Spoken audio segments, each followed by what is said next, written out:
Estamos em Gênesis, capítulo 3, e hoje vamos continuar nosso estudo a partir do versículo de número 15. Falaremos nesta ocasião sobre a maldição de Deus à serpente e o anúncio do pacto da graça. Dê uma pausa no vídeo agora, faça a sua oração pedindo a iluminação do Espírito Santo para entender tudo aquilo que vou dizer aqui e volte para prosseguirmos com o estudo. Se você gosta de assistir aos vídeos do canal, por favor, inscreva-se, compartilhe, comente e deixe o seu gostei. Vamos lá. Gênesis 3, versículo 15. Porém, inimizade entre ti e a mulher, entre a tua descendência e o seu descendente. Este te ferirá a cabeça, e tu lhe ferirás o calcanhar. Veja que a primeira maldição ou castigo de Deus, que nós vimos no versículo 14, foi: rastejarás sobre o teu ventre e comerás pó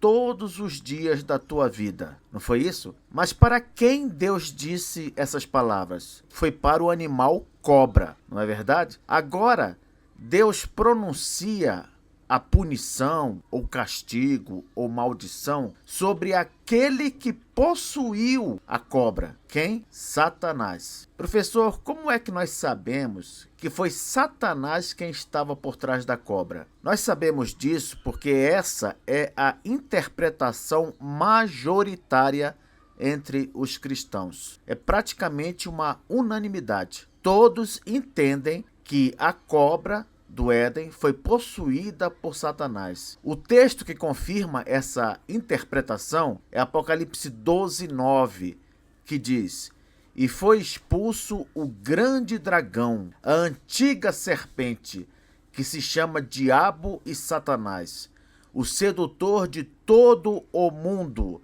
Sim, foi atirado para a terra, e com ele os seus anjos. Observe que aqui em Apocalipse 12, 9, Satanás ou diabo é chamado de grande dragão e antiga serpente. Justamente essa expressão antiga serpente é uma referência a esse episódio aqui do Éden, em que Satanás possui a serpente para tentar Eva. O que foi que Deus disse para Satanás? Ele disse assim: porém inimizade entre ti e a mulher, entre a tua descendência e o seu descendente. Veja, antes de revelar a maldição ou castigo de Satanás, Deus estabelece que sempre existirá um conflito entre Satanás e a mulher. No caso, Eva. Ao que parece, nunca mais o diabo e a primeira mulher entrariam em acordo. Podemos entender que enquanto Eva esteve neste mundo, ela jamais voltou a se entender com Satanás de novo. Graças a isso aqui que Deus estabeleceu, porém inimizade entre ti e a mulher. Mas ele continuou, Deus falou também, entre a tua descendência e o seu descendente. Ou seja, entre a descendência de Satanás e o descendente da mulher. Como assim? Essa descendência de Satanás, ela deve ser entendida não como a descendentes naturais do diabo, porque ele não tem nenhum descendente natural. É uma referência aos não crentes. Sabe por quê? Porque os não crentes, eles são chamados na Bíblia de filhos do diabo. Olha o que Jesus disse em João 8,44. Vós sois do diabo, que é vosso pai, e quereis satisfazer-lhe os desejos. Ele foi homicida desde o princípio e jamais se firmou na verdade, porque nele não há verdade. Quando ele profere mentira, fala do que lhe é próprio, porque é mentiroso e pai da mentira. Isso mesmo, os não crentes, eles são, aos olhos de Deus, filhos do diabo. Veja também o que diz o apóstolo João em 1 de João 3,10. Nisto são manifestos os filhos de Deus e os filhos do diabo. Todo aquele que não pratica justiça não procede de Deus, nem aquele que não ama a seu irmão. E eu acrescento o seguinte: os não crentes, eles só saem dessa condição de filhos do diabo se crerem em Cristo como Salvador. Porque quando alguém crê em Cristo como Salvador, deixa de ser filho do diabo e se torna filho de Deus. Olha só o que diz em João 1, versículos 11 e 12. Veio para o que era seu, e os seus não o receberam.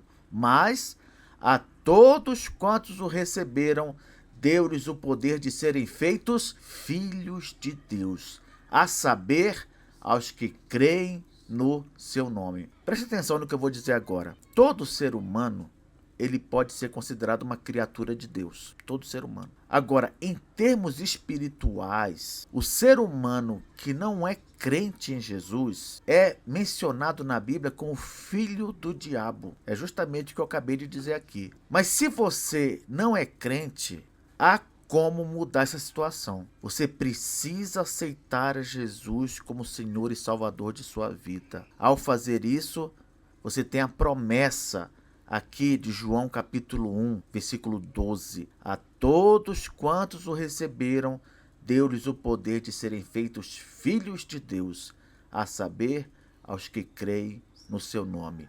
Todo aquele que crê em Jesus como Salvador é adotado na família de Deus, passa a ser filho de Deus. Continuando, Deus falou aqui no versículo: este te ferirá a cabeça, e tu lhe ferirás o calcanhar. Nós já sabemos, então, que haverá inimizade permanente entre a descendência de Satanás, que são os não crentes, e o descendente da mulher.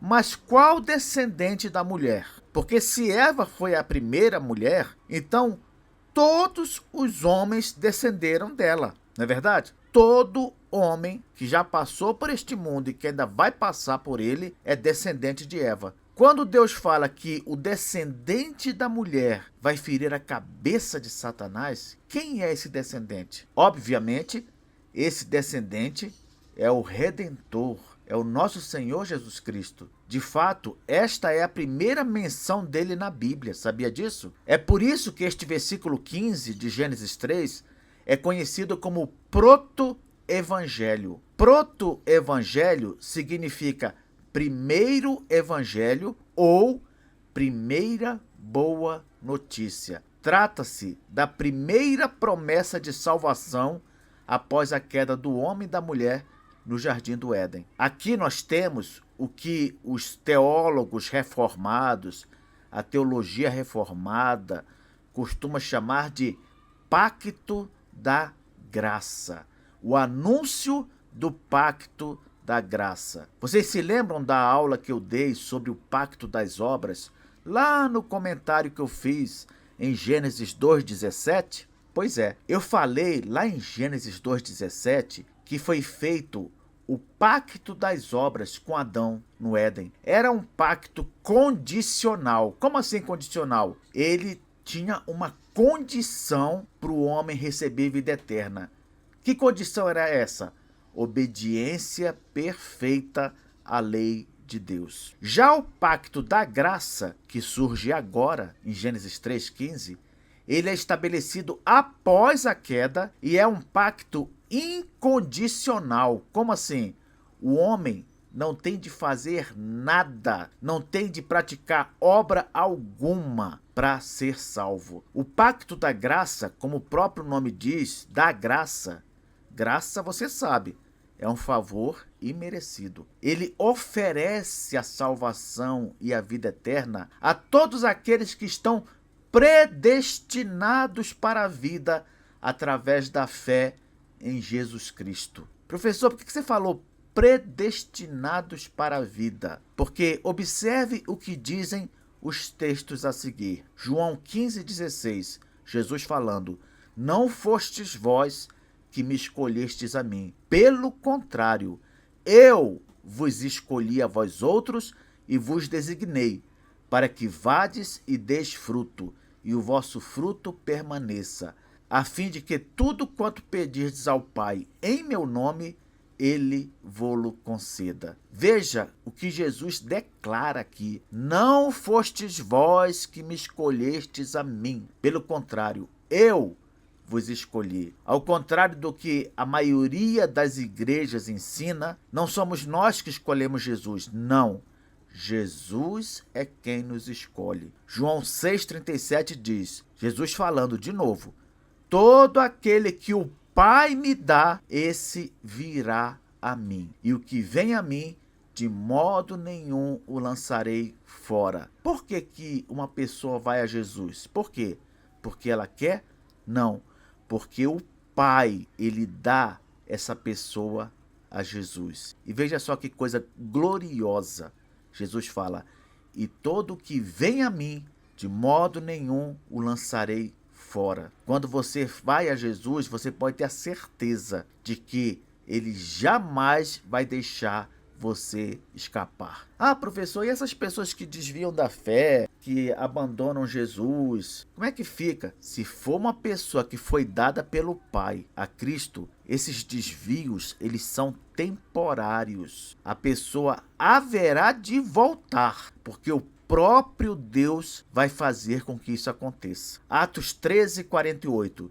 Os gentios, ouvindo isto, regozijavam-se e glorificavam a palavra do Senhor, e creram todos os que haviam sido destinados para a vida eterna. Viu só? Olha o que o texto diz. E creram todos os que haviam sido destinados para a vida eterna. Por que alguém crê? Porque esse alguém foi destinado para isso. Destinado por quem? Por Deus. Isso é fruto do quê? Do pacto da graça. Então, vamos a um resumo agora. Pacto das obras. Natureza condicional. Dependia de uma condição. A vida eterna era prometida a Adão e a sua descendência, que somos nós. Se, isso é importante, se Adão cumprisse a lei de Deus de forma perfeita. Qual era a base, então, do pacto das obras? Obras. A base é obediência. Quem estava envolvido no caso? Deus e Adão. Por quê? Porque Adão era o representante da humanidade. Qual era o destino do homem no pacto das obras? No pacto das obras foi prometida a vida eterna a Adão e a sua descendência, que somos nós, se o primeiro homem obedecesse à lei de Deus. Mas infelizmente houve a quebra. Adão transgrediu a lei e assim quebrou o pacto, trazendo a morte para a humanidade. Porém, e aí que está a maravilha, entrou em cena o pacto da graça. Olha as características dele. Natureza incondicional, não depende de condição nenhuma que o homem tenha de fazer. Não, a salvação ou vida eterna é dada por Deus a todos os que creem em Jesus Cristo. Não podemos conquistar a salvação por obras. Então, a base do pacto da graça é o favor imerecido de Deus, oferecido por meio de quem? De Jesus Cristo. Quem estava envolvido no pacto da graça? Deus, é claro, Cristo, que é o mediador entre Deus e os homens, e os seres humanos. Qual o destino? O destino é a salvação, a vida eterna, oferecida a todos os que creem em Jesus. Como é que eu sei, professor, se eu sou predestinado? Como é que eu sei? Ora, creia em Jesus. Se você crer em Jesus como seu salvador pessoal, isso é uma prova de que você é um predestinado. Por quê? Deus anunciou o pacto da graça. Ele anunciou o pacto da graça para restaurar a relação entre ele e a humanidade.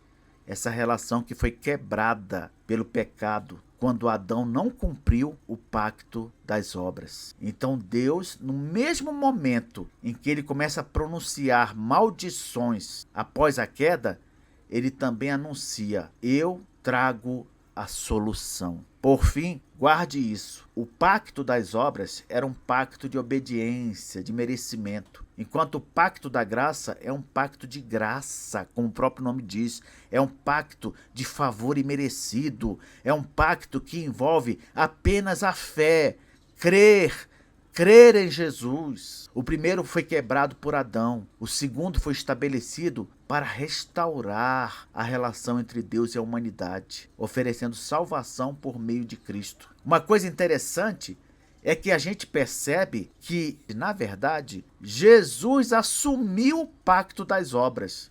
Não é isso? Por quê? Porque Jesus teve de fazer o que Adão não conseguiu. Jesus teve de prestar uma obediência perfeita e ainda teve de pagar a dívida que Adão deixou, a dívida de morte. Então Jesus fez duas coisas para cumprir perfeitamente o pacto das obras, que foi obedecer perfeitamente e morrer em nosso lugar para que nós usufruíssemos do pacto da graça. Quero terminar com as palavras finais do versículo de Gênesis 3,15, que diz assim: te ferirá a cabeça e tu lhe ferirás o calcanhar. Jesus, ele desferiu um golpe de morte em Satanás quando obedeceu perfeitamente à lei de Deus e morreu por nossos pecados na cruz do Calvário. Foi assim que ele feriu a cabeça do diabo. Mas o diabo, por sua vez, ele também feriu,